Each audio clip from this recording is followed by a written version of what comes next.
Challenge 2 in the next Dark Star is about to begin, and we're looking at 4 contestants here who made it into the top 16. So congratulations to you all.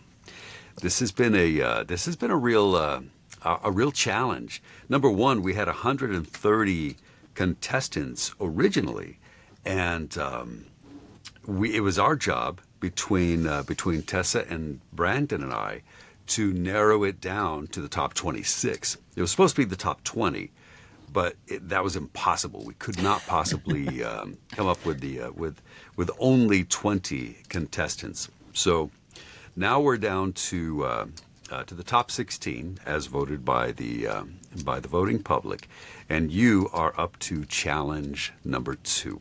So let's get to know our contestants here for the next Dark Star, and we're going to start at the top, or I guess as I'm looking at it. I don't know if Riverside is going to show the screen the same way, but we'll start with Hell and ask you to introduce yourself. Hello, I'm Hel. I am a audiobook narrator with my first book out called Corrupted Ties by S.M. Campbell, but I got into this fairly new in October of last year, and it's been such an amazing opportunity to work and collaborate, network with other narrators and authors, so it's been an amazing journey, and thrilled to be part of Dark Star competition now. Interesting. So you started in October, and you're already working on your first book, yeah? I actually am working my second book now. My first book just came out. Congratulations. Thank you. Okay. How about you, S.E. Zell? Hello. I am S.E. Zell, or Lainey Zell, and I started as an author and made my way over to the narration space through the narration station, which I started with a few other friends, and which many of the people, Hel and Brandon and you, Troy, even spoke at one point. And so, yeah, I mean, through that, I started narrating more, and I knew I wanted to narrate my own books, and I just ran a successful Kickstarter to fund the audiobook for my first book. And so Artemis Thorne and I are co-narrating that together, and we're going to start recording in a couple weeks.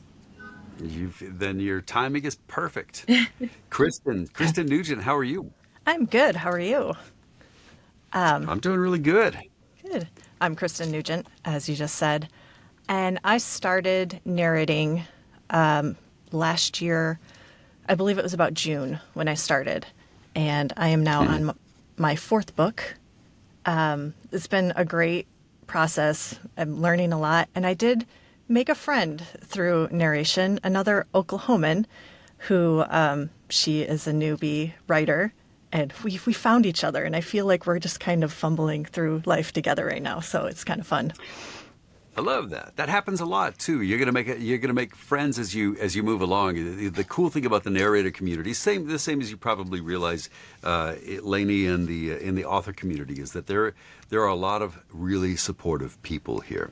So now, so the winner for the farthest contestant away for this group of people is Jack. How are you? I'm good and a little bit sleepy. Yes. Where are you chiming in from? I'm calling in from England. My town is Bury St. Edmunds. Really? Yeah, it's a cute town. Beautiful. And you're not from England. You're from here, yeah? Mm. So what made you decide to be a narrator? Well, I was a sales and marketing director for a private hospital, and it was so stressful, it was making my eye twitch. And so, literally. So I decided I wanted to do something on my own terms, and I'd voiced radio commercials before, and I still do it. And I decided I wanted to do audiobooks because I love to read, and people tell me I have a nice voice, like most people in this room have had somebody say that to them. And I did it, and I loved it, so now I'm on my 7th book. and it's going good, and I love it. You're on your way. Well, so congratulations to all of you for making it to the next level of the next Dark Star. First challenge, you were on your own, and the popular vote got you to where you are right now. The second challenge is going to require some assistance, and we have some mentors who have volunteered to spend some time with our contestants and help to coach you through your challenge. And I want to introduce you to your mentor. You would recognize her from such books as House of Ash and Shadow by Leah Stone, Sedona Ash's Better Off Bunny, J.T. Geisinger's Fall Into You. You probably heard her on, she's done her share of voiceovers as well. You've heard her on Nickelodeon, McDonald's, Geico, NBC, MTV, HGTV. This mentor is going to help you to become a great narrator in your quest to be the next Dark Star.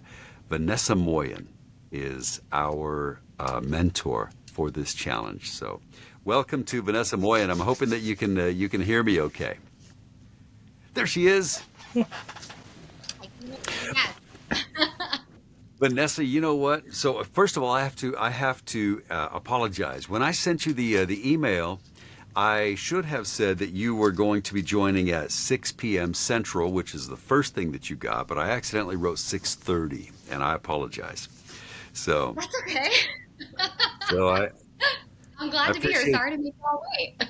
Yeah, I appreciate you being patient. We introduced our contestants, but I want to do a quick introduction for you as we talk about this challenge. So, Hell is here, and is that Hell? Let me ask you a question. Is that short for any particular name? I mean, yeah, it's based off of one of my Dungeons and Dragon characters. Her name was Heloise. Oh, okay. I was going to ask you if that was Heloise. So you're a Dungeons and Dragons person, yeah? Yeah. As I'm sure plenty of us, other narrators also play the game. Yeah. Yep. You know, Kristen Nugent, she's a Dungeons and Dragons fan as well. Mm-hmm. Jack is she's in from England, so she's actually it's just after midnight her time. And we have S.E. Zell or Laney, who is also an author. Awesome. So here we are with challenge number 2, and Vanessa, you've been watching the next Dark Star as we started. We had the first group of people that Tessa and Brandon and I narrowed down from 130 to 26. Wow! And, Congrats, guys! That's amazing.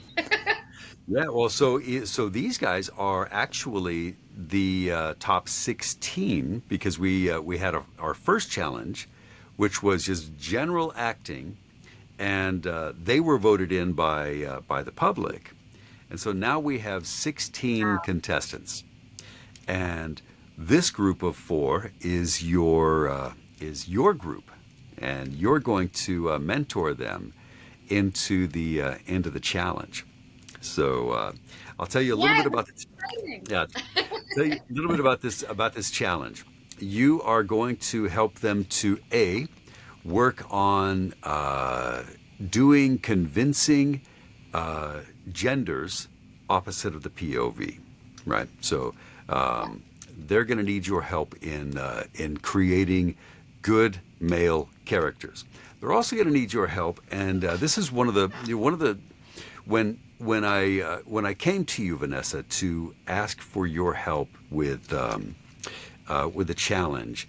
This particular challenge was to me absolutely perfect for you because I love the way that you're able to create these distinct characters, so that when somebody is listening to these characters, they know exactly who they're listening to, and that's a challenge for audiobook narrators. Right? So now you've been doing this for a while. You've got, I think you're at about 360 audiobooks, maybe closer to 400 audiobooks. Yeah. Yeah, it's a lot of reading. And yeah, and you've done so. You started out as a voiceover actor for general like commercials and narrations and things like that. Yeah. Yeah, I started voice acting and narrating around the same time, like 12-ish years ago. But my background's in musical theater. Um, so Okay. I started, kind of branching off at the same time. And then fell in love with this and stopped doing the theater thing. Oh yeah, that's Ended got up to be here. tough. Yeah, well, I mean, they're both demanding as far as time goes, right? Because like when you're, that's one of the things I had to get used to as I graduated into audiobook narration, is my thing was voiceovers, and so I would spend an hour doing a voiceover and make money for the commercial, Oh, or yeah. maybe a couple of hours for a narration, and that was. That was about the extent of the time commitment for doing the voiceover. But with Right. audiobooks, you're kind of chained to your desk for, 4 or 5 hours at a time. A lot more blood, sweat, and tears than a quick clean and clear ad, right? Yeah, exactly, exactly. But it's rewarding, right? It's Absolutely. yeah, it's my favorite the favorite thing that I've done in the voice actor profession has been for Yeah. me doing Yeah. doing audiobooks. So, before we get into the challenge, and what I would like to do is I'm going to ask all of our contestants to do a reading from the script that we've provided for them, Okay. and it's really cool. So we've got uh, Caroline Peckham and Suzanne Valenti, who are they call them the Twisted Sisters, and they've got the Zodiac Academy and the Ruthless Boys of the Zodiac, and they are fantastic at. They have a lot of characters in their books. There's always a lot of dialogue in their books, and they have oftentimes all of the books that I've done for them have been dual. So if I'm the POV, I'm also doing all of the different characters and all the different genders that are in these books.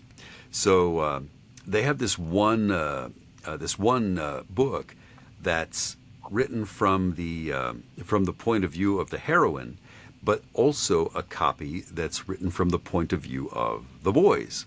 Oh, So it's really cool. pretty cool. Yeah, so we Wow. thought it would be cool, and we got this one scene that's told from the point of view of the main character, but then also from the point of view of the guys in there. So it's pretty cool.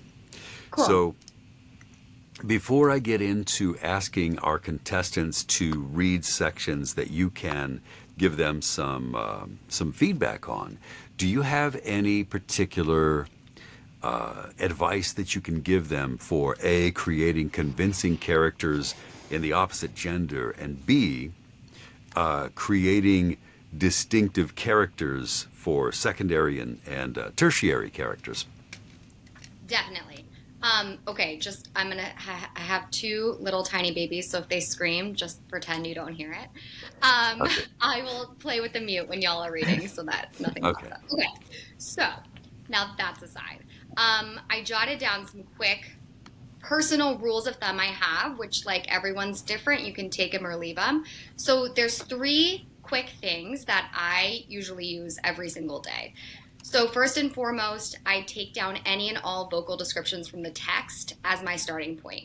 So if the author describes someone's voice as sandpapery, lilty, breathy, staccato, those are all context clues that I use to create the character. Or in this case, since you're not reading the whole manuscript, you're going off of a character description. What Troy wrote in, like sass, egotistical, mild, meek, those are all really good indicators. Then step two, think of a real person that you've met and interacted with or seen on a TV show to base that character on. Because even if you're working in fantasy like we are, it's super important to take each character seriously and keep them as grounded and authentic as possible. And so then ways to do that. Play with the vocal placement as well as the pitch and tone. So where the sound resonates in your face, your nose area, your forehead, the back of your head, your throat, lower in your chest, etc. As well as your mouth, your lips, your teeth, your tongue. Kind of just tuning into the way that everyone speaks. Play with rhythm and cadence. And lastly, an attitude. Sometimes just coloring your voice with an attitude can really inform the character and just create a character out of nothing, right? So that's basically space, pace, rhythm, tone, and attitude. And then one of the tests, if you're practicing at home, that I use is kind of a click-through test. So I put all my characters on one track, and just put one line from each character, and you can kind of click through. And if you can't tell the difference between who's speaking, then they're not distinct enough. So you know that, oh, these two girls kind of sound too similar. What can I do? This one, maybe I make her more Emma Stone and put, like talk a little with your tongue against your teeth or something. Like, just really small things where you're not, very subtle changes where you're not necessarily affecting your voice or creating a stereotypical character or a caricature of a person, but trying to make them sound as authentic and real as possible, so that it doesn't pull the listener out of the story. Does that make sense? Interesting. Yeah. I love you. I think those are all great, great ideas, especially your, the character track where you're listening to them back to back. And yeah. Yeah, because that's a really quick and easy way to say, like, oh, these guys, if I can't tell the difference between Joe and Schmo, then, like, how's the listener? Because sometimes, Troy, or you guys obviously read a lot too, when you're listening to a book, there's not always a character tag, right? So it's up to you as a storyteller to kind of make that specific. I think those are great ideas. It's especially when you're talking about, like number one of the things, I don't remember the book that we were in, that we've worked on a few books together, but you had these characters, like you had just like a really sweet character, and then you had like a real, she was kind of a mean girl, and the way that you treated those two characters like so differently. And it was like one was like, you had very, very low and kind of an introspective sound. And then the other person was like really bubbly, but you could tell she was kind of mean in the things that she said. And, that she really wasn't very empathetic in the way that she spoke. And I really admire the way that that you were able to draw those completely different characters out. That's so nice. Thanks, Troy. So I like that. Really so how cool. about we? Would you like to listen to our characters or to our contestants deliver their characters? Yes, I would love to. I'm Beautiful. so excited. All right. So how about we start at the top with Hell, and then we'll move down clockwise, and do those. And you can take whichever parts of the characters or which parts of the scenes you want, and give us a minute or two of the scene, and then we'll ask Vanessa to give her opinion on her input on your performance. Does that sound good? Yeah. Cool. So don't do All right. the whole thing, right? Yeah, just give me a couple of a minute or two of that, so that way we'll have time to give you some input as well. Perfect. Cool. I'll start at the end then. I thought back to my youth, lying under the stars beside Tori. Our foster mother at the time had laid with us, pointing out the few constellations she knew. She'd been a kind woman, but her husband had never wanted us there. In the end, she chose him, and we were cast out. The story of my life. One of the constellations had stuck in my mind from those long ago days. I cleared my throat. The little bear? Correct. He pointed at Diego beside me, which is also known as... The Little Dipper, sir? He supplied. I bet Diego's got a little dipper. Tyler Corbin snorted from the front row. 5 points from Tara. Orion snapped at him and Tyler huffed. And the Latin name? Orion pointed at Sophia, who turned pink-faced as she answered. Ursa Minor? She squeaked. 10 points to House Ignis. Orion strode away and Sophia beamed from ear to ear. I didn't know why she doubted herself so much. She knew more than Tori, Diego, and I combined. And that's the end of the scene. All right. I'm playing with. Yes, that was amazing! Oh my gosh, that was so good. Thank you. Yeah, that was Good it. job. I know we're not probably supposed to comment on this, but I loved the like space and the breath that you gave to the narration, like outside of the dialogue. It was so engaging and like captivating. I was really like invested in your character's point of view, which I guess Troy is like also part of it, right? Yeah, yeah. Yeah, I think that, one of the things I think that I had to learn, eventually was like, there is no time limit on the book. It needs the story needs to take as much time as it takes. And, because I started with doing commercials, I always knew that I had, okay, you've got 60 seconds to get all this copy in. And, that was like a habit I had to break out of. When reading a book, it's like I didn't have to get it done in any particular time. Right. Yeah.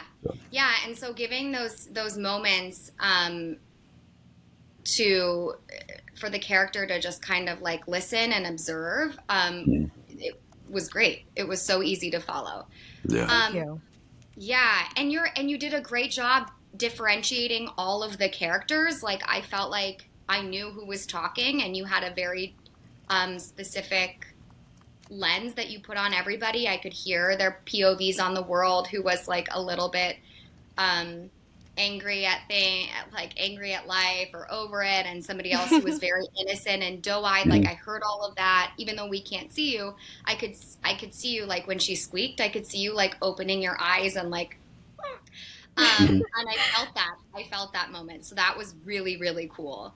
Yeah. So for the male characters, I would say the cool thing about VO work is that as a woman, I think one of the coolest tools that you can use is your mic, obviously.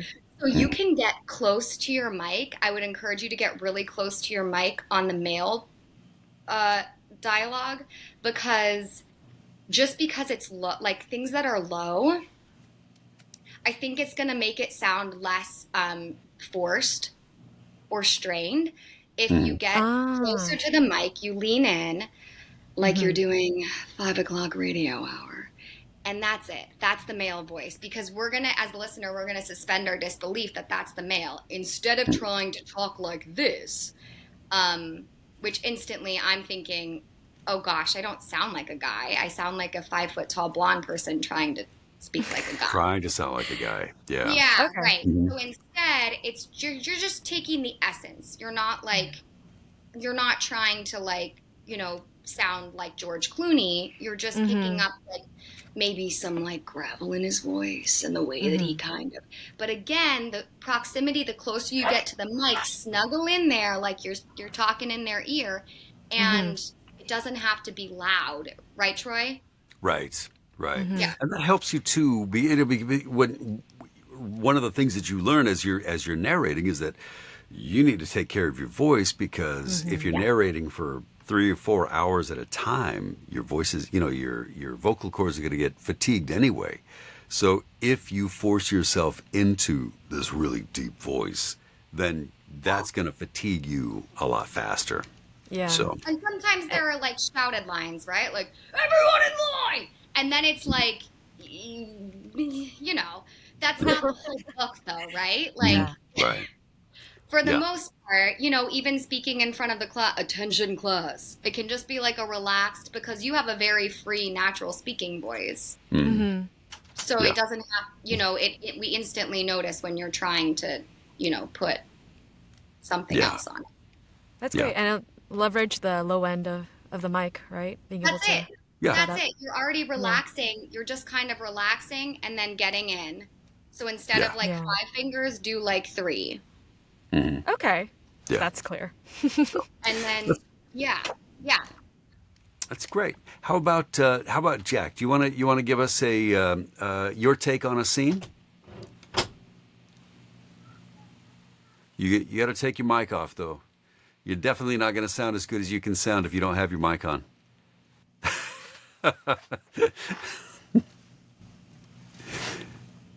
There we go. How about There now? you go. Perfect.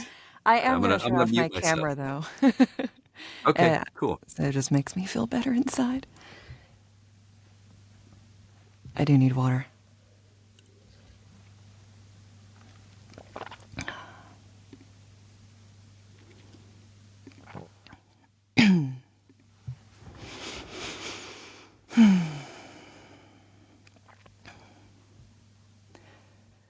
Enough! Orion bellowed.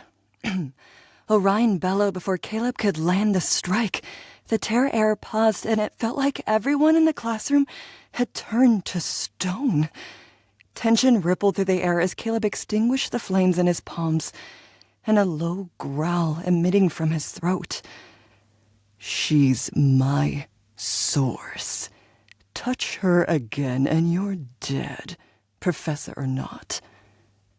Orion snatched the front of his shirt, pulling him within an inch of his face. Get out of my classroom. Not until you swear it, Caleb spat, wheeling a hand around to point at Tori. She's mine. Keep your teeth out of her. I don't belong to anyone, Tori snapped, and I nodded my agreement. When Orion didn't respond, Caleb pushed the professor off him so hard his back smashed into the board. Tense mutters broke out in the class, and I realized I was clutching the edge of my desk, my knuckles turning white. Is that enough? I like that. There we There go. it comes. Yay, There we that go. was great. That was amazing. Yeah, I think that sounded really good. I think it sounded Apologies really for good. the midnight voice. I'm a little bit scratchy. No, I mean, honestly, good. it really worked in this scene. I felt like. Okay, so I think that the stake, you came in hot, which is like exactly what the scene called for, right? Your stakes were where they needed to be. And I definitely got that from an acting standpoint from all of the characters, which was awesome. So great job, like, coming in with the given circumstances of the scene. And I think for you, your big key in differentiating who's speaking is going to be playing with the rhythm and the cadence. Because, and it might just be like nerves or, you know, whatever, midnight. That's a real thing. I would actually be dead. I think that, like, breaking up, so having one character like, I'm taking notes, so I don't have the script up, which I probably should. But the guy who's menacing and growling, right? He's like, "She's mine," whatever, right? Yeah. And so you've designated him as the very slow and deliberate speaker.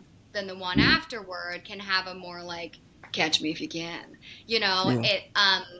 He has a more give somebody, if somebody's hitting every syllable, then somebody else can't hit every syllable. Does that make sense? Yeah. Even if all the words are important. So maybe play with. Yeah, I think that's a big tool. Like, you know, some people will speak for as long, you know, they'll speak as slow as they want to speak, and they'll say things in the way that they want to, you know, the way that they want to say them, and they take their own time. And then other people are like super busy, you know, super businesslike, and they're going to speak a lot faster and with more purpose in their voice. And that's just like an easy way to find a difference between characters that helps to give them, you know, their own distinct personalities. Yeah, yeah, because you had a differentiation in their voices, but the only thing that wasn't different was the cadence and the rhythm. Yeah. Rhythm, That's it. cadence, pacing. Yeah. So Yeah, it was awesome. Yeah, Right, it that's a was. great It was really good. And the cool thing is, so the fact that you have like your voice is very smooth, and so it's easy for you to drop into a guy's voice. And then when you brought in the female voice, she lived in a much higher register, just naturally. So But she still sounded like somebody I wanted to be friends with, Not that that's like important, but it yeah, sounded like you didn't make her a damsel in distress. You made her sound like whole, right, right? And yeah, yeah, like a substantial woman, yeah, definitely. Yeah, I think that's good input. I think those are like good tools that you can keep in your bag. So. Thank you. All right. How about Lainey? Lainey, are you ready to give it a shot? I hope so. Hopefully, Riverside doesn't kick me off again. Oh, did they just kick you out? Yes, yeah, I'm All not sure right. what happened, but hopefully things are All right. good now. Let's. So I didn't actually hear where Jack stopped. Where did you stop, Jack? You're muted, love. Sorry, I was looking at the script. I stopped at my knuckles turning white. Great. Thank you.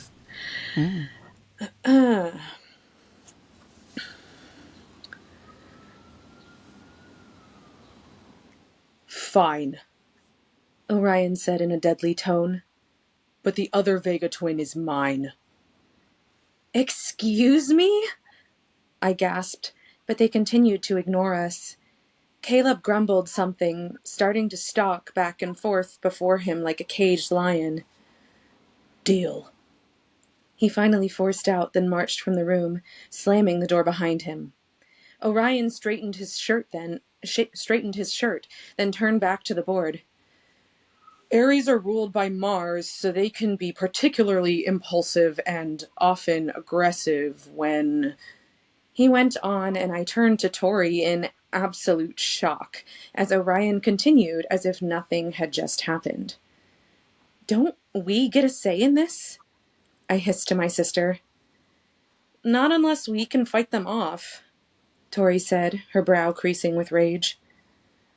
Which you won't be able to do unless you listen in class. A book slammed into our desk, and Tori and I sprang apart to avoid it hitting us. Orion glared at us, the clear perpetrator. One more word out of either of you, and you'll be in detention for the rest of the year.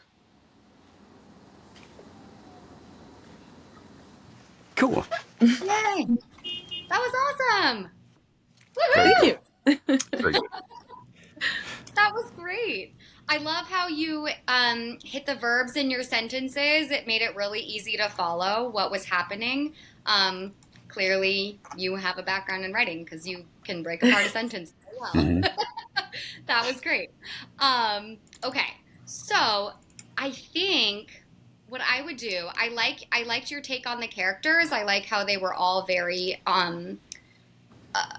grounded. Nobody seemed like fake or caricature-y.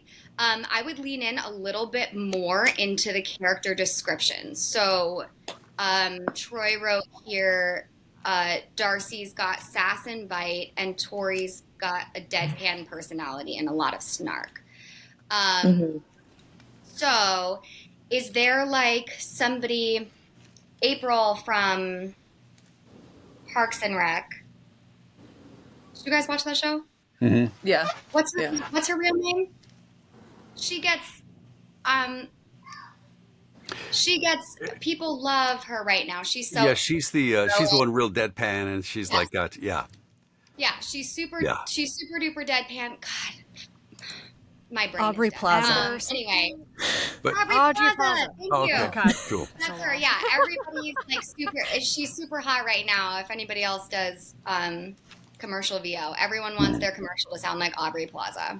Yeah. Okay. So, if you don't know anyone who's super deadpan or that doesn't come naturally to you, a lot of times I'll use a celebrity reference, or you Mhm. can ask the author if you're having a hard time getting into it, if you have contact with the author or your producer. Hey, who would you cast if this were a movie or a show? Mhm. Give me a celebrity reference. And Hmm. sometimes they say, like, Idris Alba, and I'm like, okay, dream big, girl. Yeah. Um, like, sorry, I'm gonna Yeah. do my best, but it might not work for me. Morgan Yeah. Freeman. Oh, cool. Okay, yeah. But you're kind of emanating that Mhm. POV, that attitude on the world, that deadpan, right? Yeah. Yeah. And then for Darcy, there's like sass and bite. Yeah. So if you don't know anyone, or if it's hard to like impersonate things or people, think like sass and No, bite, I add can some just turn vocal. it up. That's all. Yeah, I'll just turn it up. yeah, Mhm. exactly. Yeah. If you know what it takes, yeah, Yeah.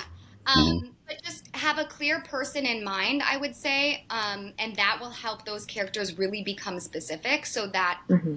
it makes the dialogue stand out of the narration. Because right now Yeah. it's getting a little bit buried in there. Okay. Yeah. Thank you. And That's helpful. again, that whole idea of using a different cadence and pace Hmm. helps you with those as well. You can take cues from your manuscript as well. So when Darcy says, "I hissed to my sister," then imagine what that sounds like when you say, "Don't we get any say in this?" Then Right. that's a way that you can make a difference in the way that they talk. So she's like, she's very sassy and like, Hmm. "Don't we get any say in this?" And then her sister says, "Not unless we want to fight them off ourselves." Then it's like she says it fast, she says it slow, and Yeah, you've got a difference between the two characters with that. That's really totally. So helpful. Thank you. And the other thing too is, what do they do? Like, they brow creasing with rage. I don't know if you do this mm. too, Troy. Do you do the actual face that they describe Oh in yeah. the? Yeah. So Hmm. like when I'm prepping my books, I underline he hissed or whatever, Hmm. the facial expression that goes along with it, with any like vocal tag. She Yeah. screamed, she shouted, she orgasmed, she blah blah blah, right? Like it's yeah. Every time it says that, I actually orgasm. I like, It's oh yeah. crazy how that works. It's I'm a Yeah, method actor. real act. We're method actors. Yes. Yeah. Um, Get into it. yeah, so I think like underlining Cringe. it, and then you Losing her. brain knows to kind of like, um, yeah, to copy that. It's Yeah. the same in like if you were doing like animation, where they say like give you like a picture of the cartoon character, the animation character, and you're Oh supposed yeah, to yeah. kind of like make Mhm. your face a little dough baby. You like make your face look exactly like the thing to kind of Mhm. like, or the teeth or whatever. Yeah. Yeah. Yeah, yeah, it's kind of the same thing. You're like creating Hmm. puppets. Yeah, and then like your advice about casting that person in your Yeah, head. It's really cool, just because like you're not doing a caricature, or you're not doing an impersonation of that person. You're just kind of adopting their mannerisms and their style and their attitude right. toward life. And as you do that, you're making your own version of that, of Right. that person. So Exactly, because like you don't even have to change your voice. If I said Meryl Streep, Scarlett Johansson, and Miley Cyrus, like mhm. you're not going to talk the same. You're just going to think them, and then something's going to come out that's different. Hmm. Uh, Yeah. right? Yeah, again, I'm not stalking you, I promise, Vanessa, but there was a scene that you did that was like so impressive to me, because like the scene was, these two girls are they're in the bathroom, and one person is just having this existential threat, and life is so terrible for her. Her best friend is there next to her, putting her lipstick on, and clearly not really being very empathetic toward her friend. But like I heard you doing that, doing the scene, and I'm imagining her like putting her lipstick on while she's talking to her, and saying, "Well, too bad you can't, you know." get over this. It really is not that big a deal. But it's like I could imagine you like doing that actual thing just because it was Probably it because was I was doing it. yeah, you might have actually been doing it, but I think that's and that's what you're aiming for when you're reading the book is that people are going to imagine you doing those things that that you're describing in the book. Right. So Right. all right, Kristen, are you ready for your turn in the barrel? Oh, man. Making me go at the end is kind of Yes. mean. No pressure, right? Okay, so I'm going to jump back to the end since that middle part is just all Orion. So just to get a little variety, Okay. I'm going to do the same one Hell did. Okay, here we Cool. go. I thought back to my youth, lying under the stars beside Tori. Our foster mother at the time had laid with us, pointing out the few constellations she knew. She'd been a kind woman, but her husband had never wanted us there. In the end, she chose him, and we were cast out. The story of my life. One of the constellations had stuck in my mind from those long ago days. I cleared my throat. The little bear? Correct. He pointed at Diego beside me, which is also known as the Little Dipper, sir, he supplied. I bet Diego's got a little dipper. Tyler Corbin snorted from the front row. 5 points from Tara. Orion snapped at him and Tyler huffed. And the Latin name. Orion pointed at Sophia, who turned pink-faced as she answered. Ursa Minor? She squeaked. 10 points to House Ignis.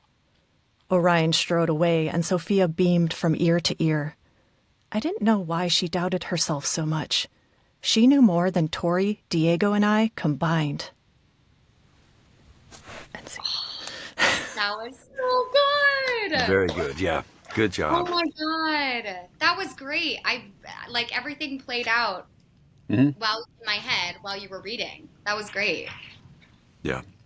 Yeah, I think it was really good the way that you did make very distinct male characters as well. Orion and Diego were completely different.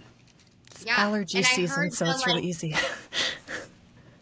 You what? It's allergy season, so it's kind of easy Oh, yeah. to get Good, there yeah. right now. Yeah. Use it. That'll help. Yeah. Yeah, that was awesome. Yeah, I really felt like all of the characters were super distinct. And I felt like you paid really good attention to he snapped. I heard you point. I heard you squeak. Yeah, I think, and this is now like super nitpicky. I think you can play with the banter because you have dialogue back to back, so you can you can direct the scene, so it's not so much like bullet point, bullet point, bullet point. It's like boom, boom, boom, boom, boom, and the narration is kind of like leading up to the next line. 5 points from Tara. He snapped and blah, blah, blah, blah, and the Latin name. So we're more focused in on the dialogue. And I don't mean that you're rushing through, just that you can kind of play with the rhythm of each dialogue. Yeah. Because you had such specific characters. And so that would kind of just like elevate the scene and make it really come alive, like we're watching it on TV. Yeah. And then the other like super nitpicky thing that I saw was the story of my life. These internal moments are so fun to me in text. It's exactly like when you're watching a cartoon and they're like, I can't do this anymore. Maybe I could. And they're like talking out loud. So it's the flip between internal and external emotion. And so that can be said, you can play with that. It can be said in the character's voice, because basically this is one big monologue, but you've got like your narrator voice that you can sustain for 10 to 12 hours, right? That you won't hurt yourself with. And then you've got your character voice. So just using that as like an internal moment of story of my life, that can be said like dialogue. Yeah. Okay. Yeah. Good. And that does give you the opportunity to make a distinction between like what they're thinking versus what they're saying, right? I mean, it might be different. I mean, somebody could be falling apart inside and very cool on the external, or vice versa. You know, Yeah. like they're, Yeah. you know, they're just Go like, away, I don't like you anymore. Oh my God, he's so hot. There's exactly. like, Yeah. you know, you can, and reading that in the character's like internal voice that's where the fun comes in. And the cool thing about an audiobook that we don't have in the film necessarily is that you do get to be inside the character's head. Yeah. So use it. I like that. Yeah, that is the fun thing is like, you know, you really do get to do a lot. You know, it's like when you're if you're in a movie or on stage or something, all you get to do is that one person's perspective. Right. And this one you Right. get to do everybody. Yeah. And you get to like direct it. You get to do the scene and everything. That was great. That was really Yeah. awesome. This is all like super nitpicky. It really is. Yeah, I mean, They're it's gonna win, okay? yeah, it is. It really is fun. I mean, I think that's the cool thing is that like all the you know the copy always has opportunities for you, you know, and you know you can play with them like the scene where you know where she was talking about how her foster mother was very kind, but her father didn't want her around. I mean, you could play with those you know with those contrasts and I heard that though. I heard that in her thing. I thought she did great with that. yeah, definitely. Colored that. Like she'd been a kind woman, and I heard you feel that. And her husband never wanted us there. Like that change was great. That was so great. Yeah, and I think that's the cool thing about reading in the copy is that it gives you it tells you things that you can use to make the story more three-dimensional. I have a So bit of a that's cool. question. so any questions that anybody have for Vanessa about the things that you heard? I have a question.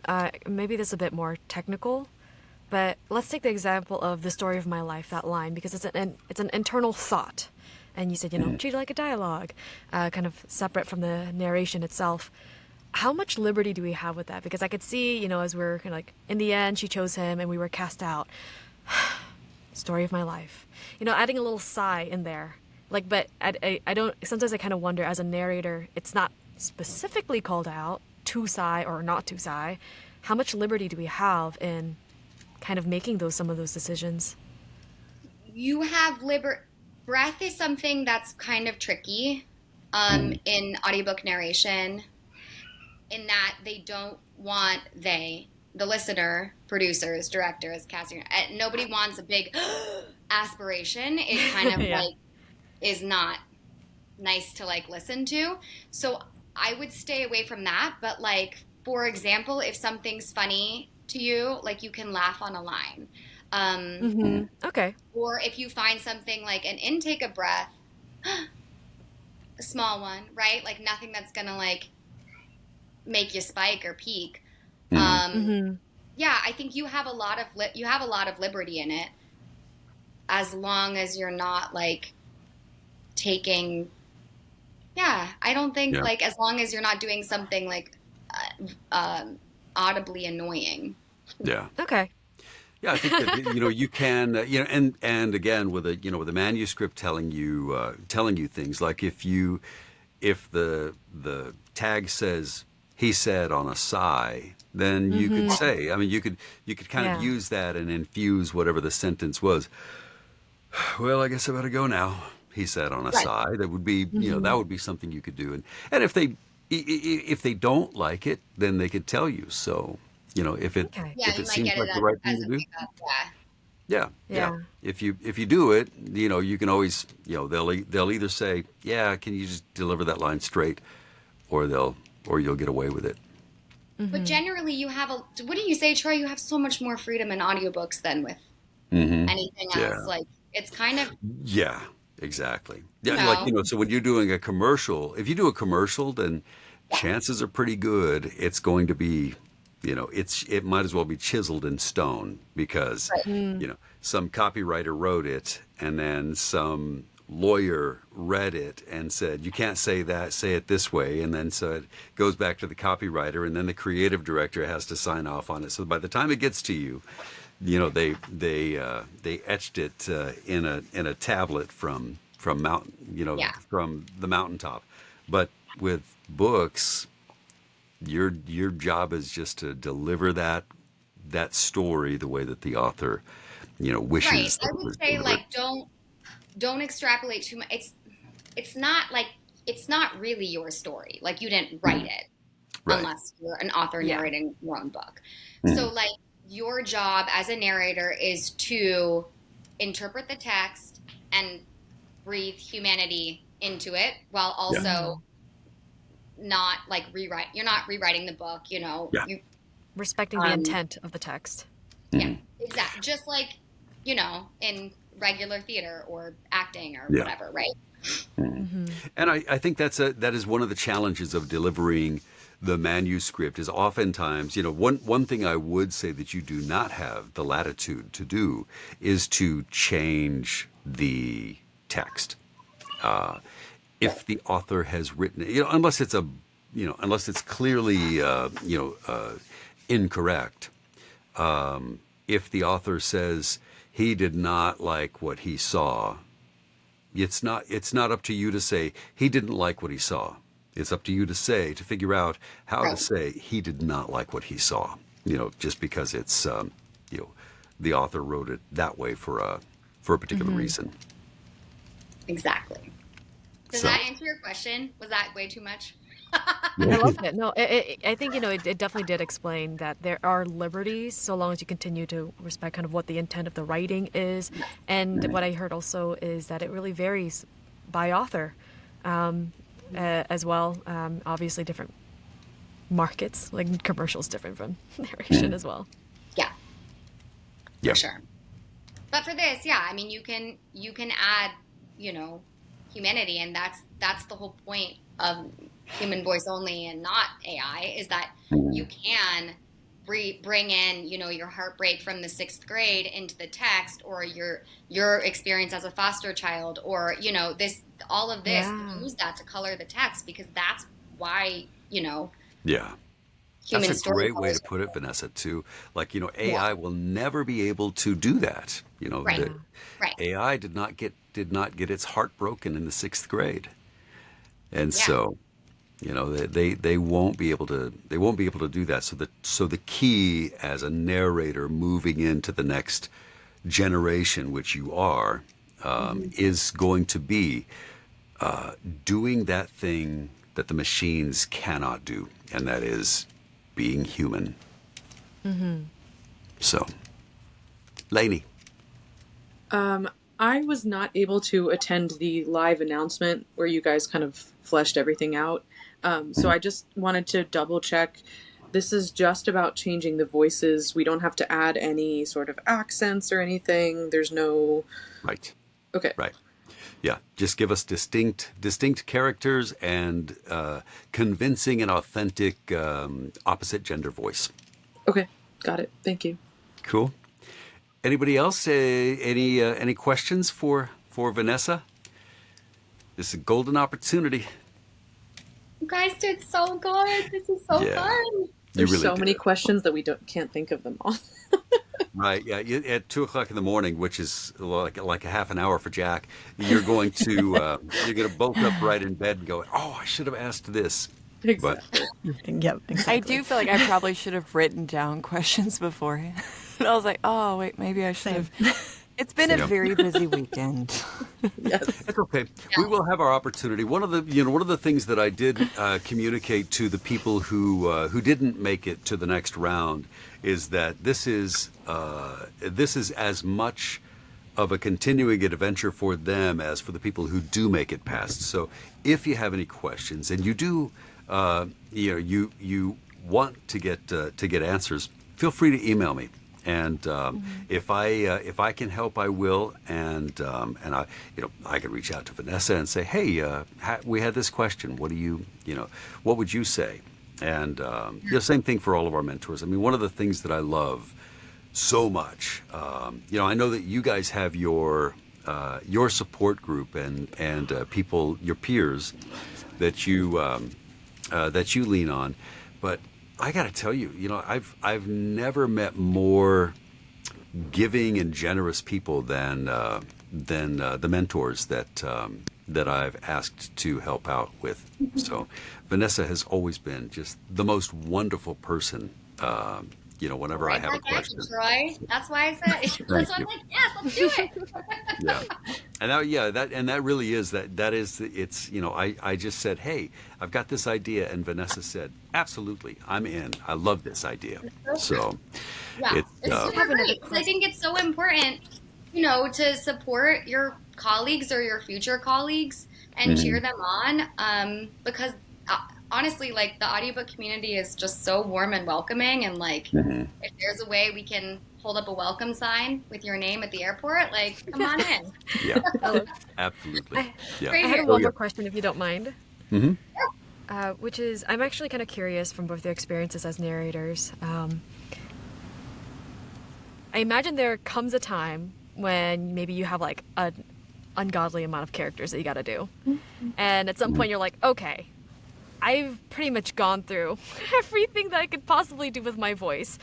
How do you continue to distinguish these characters, and how do you kind of generate, in a sense, more unique voices? Or how do you handle that when you feel like you've run out? That's a good question. Okay, so this is when you go back to the technique, right? This is when you go back to your drawing board of saying, okay, where can I put my teeth? Where can I put my tongue, my lips? You're just focusing on making different shapes, different tones, because it truly is limitless. I think too, in my mind, I go back to, I read a lot. I read a lot of fantasy. And so I use in my head, like, I don't know, like, scenes from movies. I reference movies a lot. Like, I pretend audiobooks are the movies, and I'm just like reading what I'm watching. Does that make sense?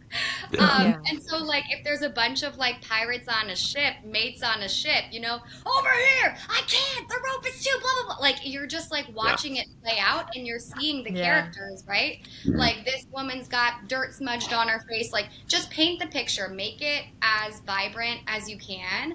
And as long as you're seeing it in your head, we're going to hear it.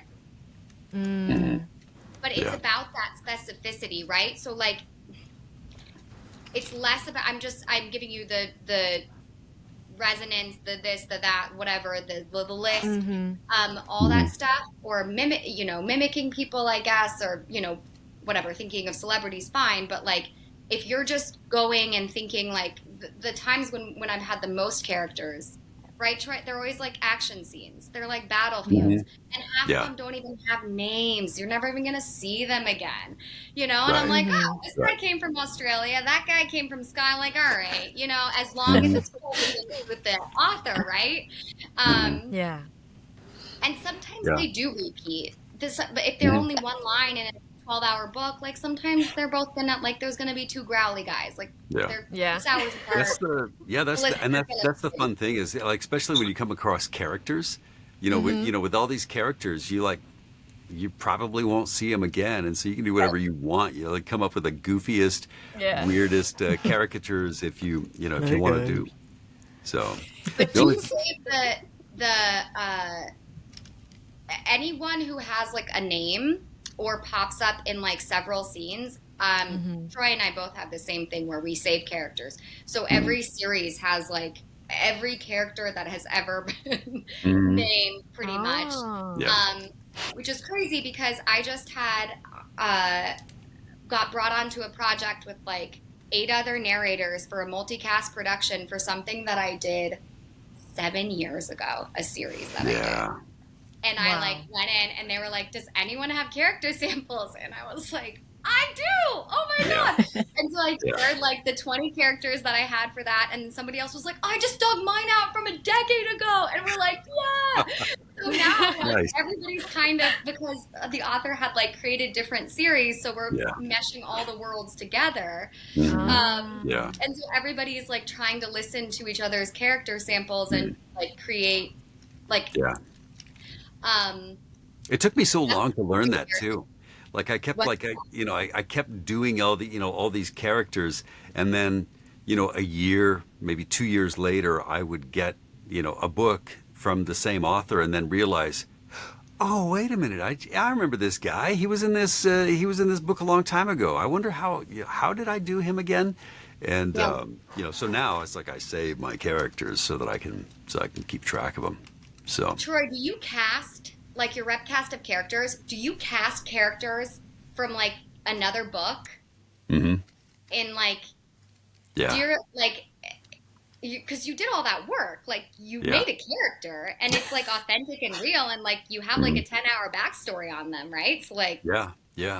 And it's a sometimes it's like, yeah, sometimes it's the same character, only like with a different, different mood. Like if I've got an Irish guy, then I have this Irish guy, but maybe in this next book he's a psycho, and so I can kind of recycle him into a guy in a higher register or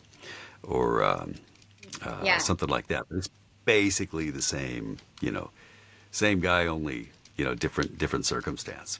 And I think that Have like you the guys attitude listened? is everything, right? Yeah. Attitude is everything, right? Have you Yeah. guys listened to Troy's books? No. Yeah.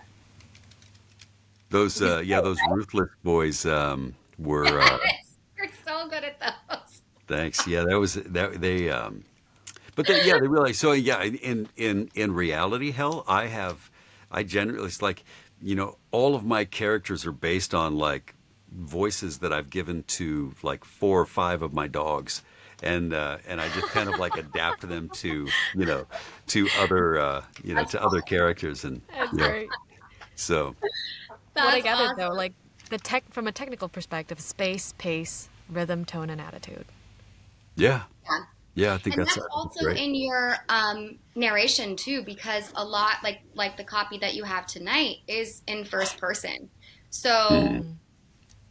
while it's not going to be the same as dialogue, you're still reading it. You're still reading a monologue, basically. Yeah. Mhm. And so you can play with that. Like again, going back to like the heartbreak thing, like give that a beat, sister. Like, Mhm. Mm-hmm. or if you're watching him walk away from you, like F you, like you're so embarrassing, and then just like,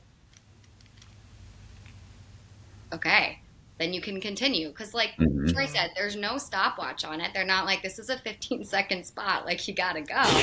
Yeah, You have yeah, you have, the time and you can give it as much yeah.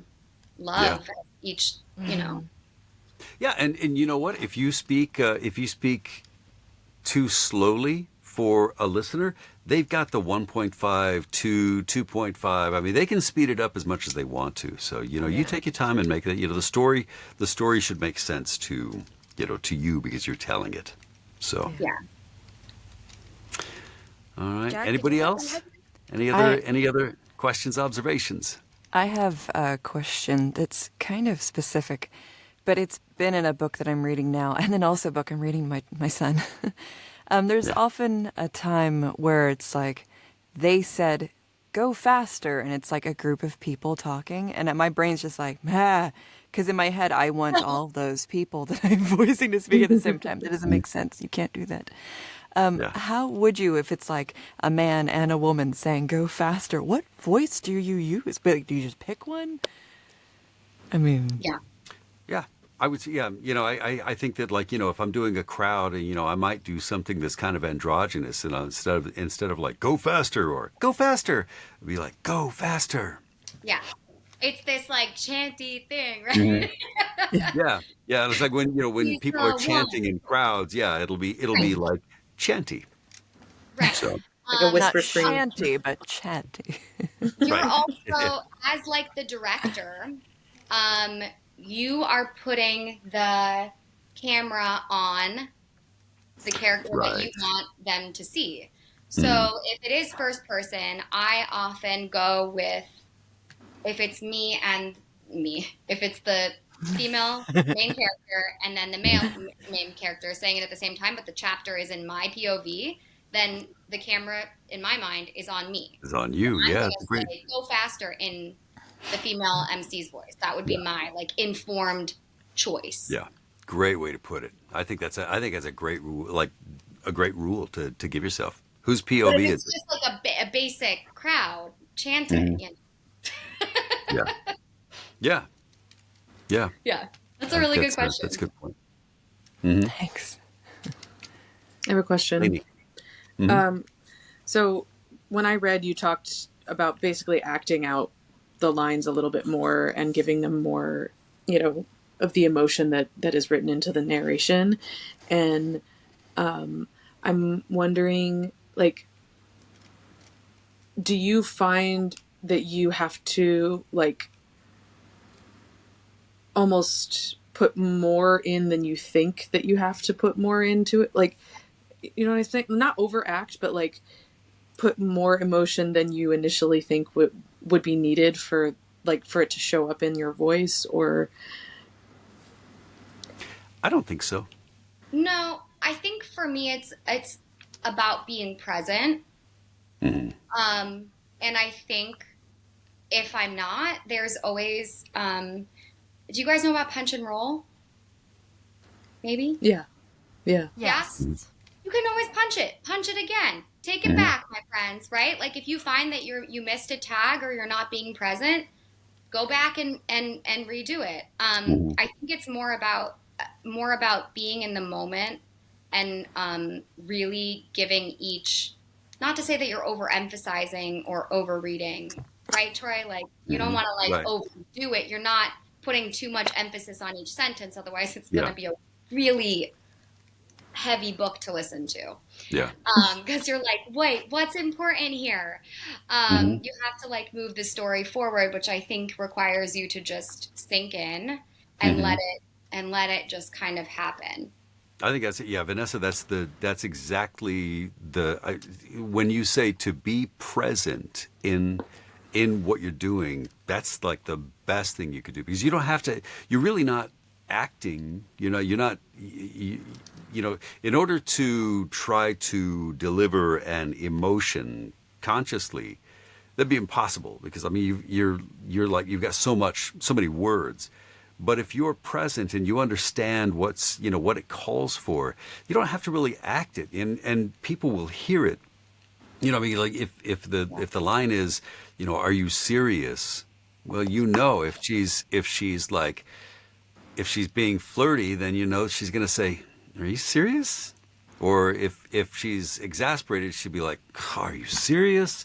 I mean, you don't have to. There's not a whole bunch of hoops that you have to jump through. You don't have to like really infuse any emotion into your voice. It's just you can hear it. You can hear like just the way that somebody says it. What kind of an emotion is there? I'm a stage actor before anything else, so I'm just trying to figure out how it translates to. Okay, so you got your given circumstances, and then you know your text, right?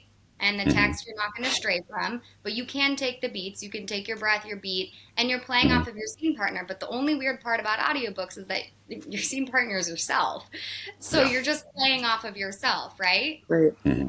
Which is why I imagine it like a movie, because then it's less pressure on me to play off of myself. I'm imagining, like I'm like watching a movie on mute, and then the narrator's the stage manager reading the stage directions, and then the actors are doing the dialogue. Yeah. Got it. Does that help? What somebody told me one time, because I had a coach in the very, very beginning. Anyway, he said, because I struggle with that bit like a lot when I first started, and he said, say the narration lines, whether it's first person or third person, as if you're talking to your friends. So if you said, and then he moved the couch, you wouldn't say, and then he moved the couch. Like, and then he moved the couch. So whether, because it doesn't matter whether it's third or first, that's still how you would talk to your friend. So if Darcy, you're your Darcy and you're talking to your friend, you say, and then he moved the couch. So you don't have to act it, but still you're talking to your friend about it, and it gives it a little bit more. And that helped me heaps to just think about me talking to a friend during narration.